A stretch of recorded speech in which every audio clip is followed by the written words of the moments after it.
Israeli প্রতিরক্ষা মন্ত্রণালয়কে কৃত্রিম বুদ্ধিমত্তা বা আর্টিফিশিয়াল ইন্টেলিজেন্স সুবিধা দেওয়ার কথা স্বীকার করেছে মার্কিন টেক জায়ান্ট মাইক্রোসফট। তবে এই প্রযুক্তি গাজা উপত্যকায় বেসামরিকদের হত্যার জন্য ব্যবহার করা হচ্ছে এমন দাবি উড়িয়ে দিয়েছে তারা। তুর্কি বার্তা সংস্থা আনাদোলু এজেন্সির এক প্রতিবেদন থেকে এই তথ্য জানা যায়। গত বৃহস্পতিবার এক বিবৃতিতে মাইক্রোসফট তাদের অবস্থানের কথা জানায়। তারা জানিয়েছে গাজায় বেসামরিকদের লক্ষ্য করায় মাইক্রোসফটের প্রযুক্তি ব্যবহার করা হচ্ছে কিনা এই বিষয় নিয়ে তারা উদ্বিগ্ন।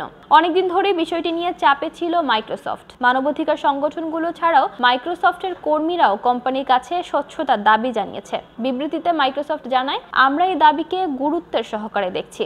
আমরা তদন্তের মাধ্যমে বিষয়টি সমাধানের চেষ্টা করছে। প্রতিষ্ঠানটি দাবি করেছে, অনেক সাক্ষাৎকার ও নথিপত্র বিশ্লেষণ করেও তারা এমন কোনো প্রমাণ বা আলামত পাননি যেখানে প্রমাণ হয় যে বেসামরিকদের লক্ষ্যবস্তু করতে মাইক্রোসফটের প্রযুক্তি ব্যবহার করা হয়েছে।